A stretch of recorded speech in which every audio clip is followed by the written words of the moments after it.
This book is quite a step for us.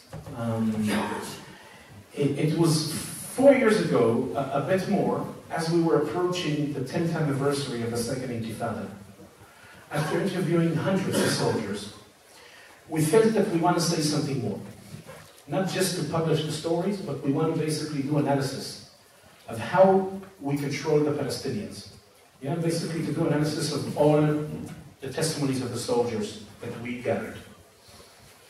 And the chapters of the book are basically what we found coming out of basically reading through all the testimonies. Alors, le livre, c'était finalement un très grand pas en avant. Et il y a 4 ans, qui marquait le 10e anniversaire de la deuxième Intifada, nous avons interviewé plusieurs centaines de soldats, et nous voulions à ce moment-là analyser pour savoir exactement comment est-ce que nous contrôlons les Palestiniens. Ça, c'est le fondement de base de notre opération et de ce livre. And basically, the methodology is taking these code names or pillars or titles or strategies. I don't know how to call it, the names of the chapters. Yeah, the first one is called in Hebrew sikul, prevention in English. The second one is afrada, separation. Mirkan Chaim, fabric of life, which probably you've never heard this phrase before, but it's an internal military phrase. And law enforcement is the 4th chapter. And what we're basically trying to do is to compare we're trying in a way to decode these code name words. Yeah, to try to compare what people think when they hear them and what they actually mean if you judge by the military activities under the concept. And that's basically how the book is built. Interestingly enough, I must say, we moved an office a year and a half ago, and as an organization of veterans of military people, we have a lot of military documents, yeah? Because people, you know. And while packing up our office to move, I came across a pocketbook of the West Bank Division, and kind of like this pocketbook that was prepared to hand out to commanders who serve in the West Bank. And I started reading through it. And I went through the mission, the way the military describes the mission of Israel's military forces in the West Bank. And actually, these titles are 4 out of 5 lines in the mission of Israel's military, which I think it says something very good about an institution, yeah? That if you listen to the language of the people on the ground, they reflect, yeah, the top of the pyramid. So these are basically military codes.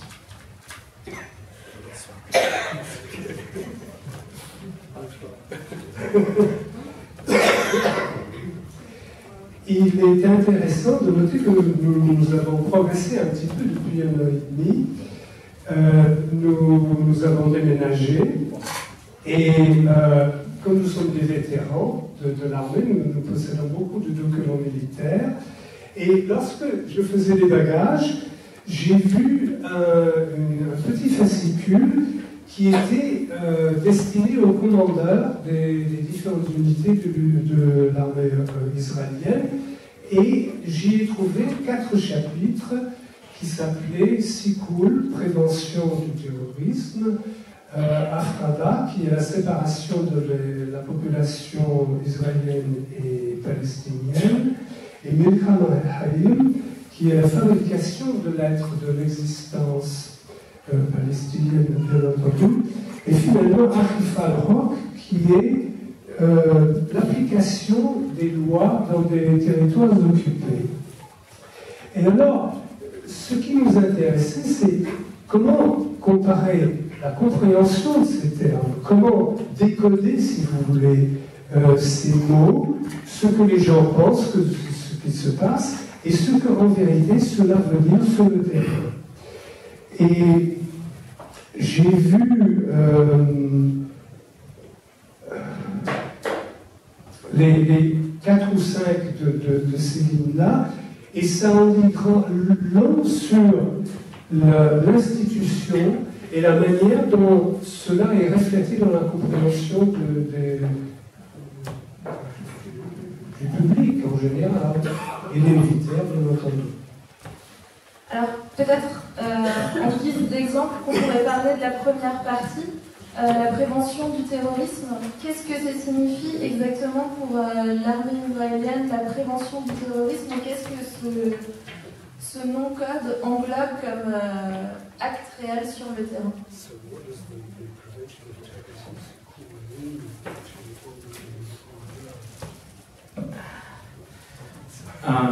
No, that's asking about prevention. This is basically the largest chapter of the book. And of course, we don't have the time to go thematically into, into what prevention is. But basically, our argument is that prevention is not prevention of terrorism. Our argument is that prevention is prevention of Palestinian independence. Yeah? Our argument is that the way the military operates on the ground, it operates without an exit strategy from a situation of our military control over the Palestinians. And you can see it's very good in the way prevention is being done, because it's not distinguishing between terrorists and non-terrorists and innocents. It's not distinguishing between Palestinians who are challenging us and Palestinians who are not challenging us. Prevention is a constant campaign of intimidation against everyone. I'll give an example in a minute, but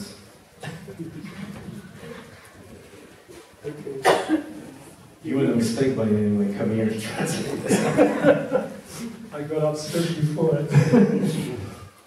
Alors, la manière dont... alors, vous parlez de la prévention du terrorisme, c'est le chapitre le plus long du livre.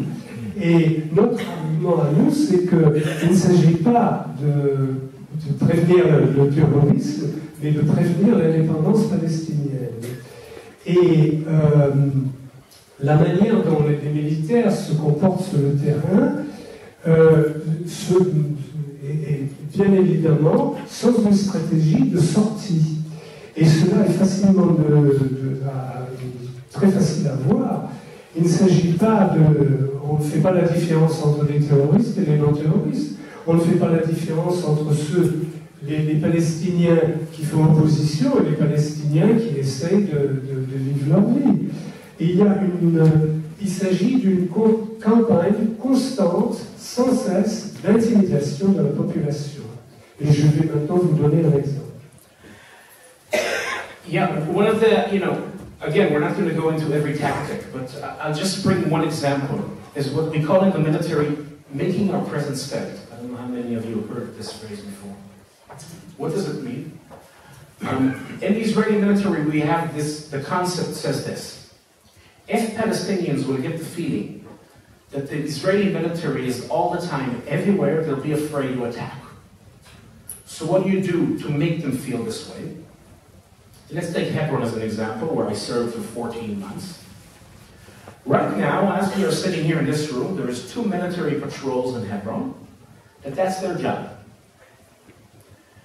One is in charge of the old city of Hebron, and the other one is in charge of other Palestinian neighborhoods around. And what they do in order to make their presence felt, you start your night shift patrol, 10 o'clock till 6 o'clock in the morning, 8-hour shift, walk in the streets of the old city, break into a house. It's not a house we have intelligence about. It's a random house. I'm the sergeant leading the patrol. I did it for 7 months.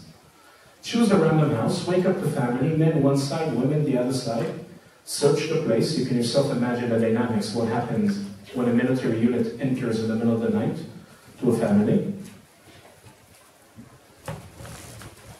Alors, je ne peux pas décrire tout ce que nous faisons, ne peux pas chacune des tactiques, mais je peux vous donner une illustration de cette manière de faire en sorte que la présence militaire est sentie. Parce que les militaires pensent que si les Palestiniens ont le sentiment que les Israéliens sont partout, jamais ils n'attaqueront. Alors comment est-ce qu'on procède? J'ai été pendant 14 mois à Hébron. Et maintenant, alors qu'il est à Hébron, il y a 2 patrouilles militaires. L'une dans la vieille ville et l'autre dans les quartiers palestiniens alentour. Alors, ce qui se passe entre 22h le soir et 6h du matin, il y a une patrouille qui parcourt la ville, et puis, finalement, cambriole, entre dans une maison, casse la porte, mais ce n'est pas une maison qui est soupçonnée de quoi que ce soit, mais c'est une maison qui est prise au hasard, comme cela. Moi, je suis sergent, je l'ai fait pendant 7 mois, je sais. Et on réveille les gens, on met les hommes d'un côté, on met les femmes de l'autre, et on commence à fouiller. Vous imaginez l'impact que cela peut avoir sur la population. We finish searching the house, we go back to the street, we knock on some doors, make some noise, run to the other corner of the street, invade another random house, wake up the family. And basically that's how you pass your 8-hour shift, 24 hours a day, 7 days a week. From September 2000, when the second Intifada started, till today, it didn't stop for 1 second. Yeah? The idea, at the end of the day, is very simple. Every Palestinian needs to feel the military is right here. Yeah? You never know when we're going to show up, what we're going to do, when it's going to start, when it's going to end. It's to do what we call in the military, ליצור תחושת נרדפות, to create the feeling of being persecuted. Alors, quand nous avons fini de fouiller cette maison, nous partons dans la rue, nous faisons plein de bruit, et puis nous cassons encore la porte d'une autre maison, et nous répétons cela jusqu'à 6h du matin. Et cela se passe depuis le 20 septembre 2004 jusqu'à aujourd'hui. Il n'y a pas eu d'arrêt. Et l'idée, c'est que chaque Palestinien doit sentir que les militaires sont là, ils sont partout. Il n'y a pas de possibilité d'y échapper. Et tout le projet, c'est de créer une espèce de la peur profonde à tout moment dans la population palestinienne. Now, it's important for me that you understand this is not an action of a rogue soldier or an officer. That's the mission. Yeah? Purposely, I will not go this evening into cases of soldiers who break the rules. Yeah? I'm here to talk about the rules. Okay? That's what this book is about. It's about the rules. This is the first thing to say. And the second thing is, if you understand that creating the feeling of being persecuted is what prevention is so you basically took a very defensive word, yeah, and turned it into an offensive campaign, yeah? It's something that always you need to keep on pushing, because if you stop for 1 minute, you never know what will come into their minds, and that's why you need to keep on pushing all the time. Yeah, it is, and this is just, the beginning of how we build our argument. Alors, je voudrais préciser maintenant qu'il ne s'agit pas de quelques militaires farfelus qui font tout cela. C'est la description de la mission qui est donnée aux militaires. Ce sont les règles comme ça. C'est comme ça qu'il faut agir. Bien entendu, il y a quelques militaires qui font à droite à gauche selon leur vie, mais je ne veux pas en parler. Je parle de ce qui est la règle. Donc la population est persécutée. Et on a utilisé ce terme de prévention, qui est un terme de défense. On en a fait un terme on l'a traduit dans la pratique par quelque chose qui devient tout à fait offensif, qui revient à une persécution qui ne s'arrête pas d'une minute à l'autre, ne s'arrête jamais. continue, une persécution permanente qui crée la peur dans la population.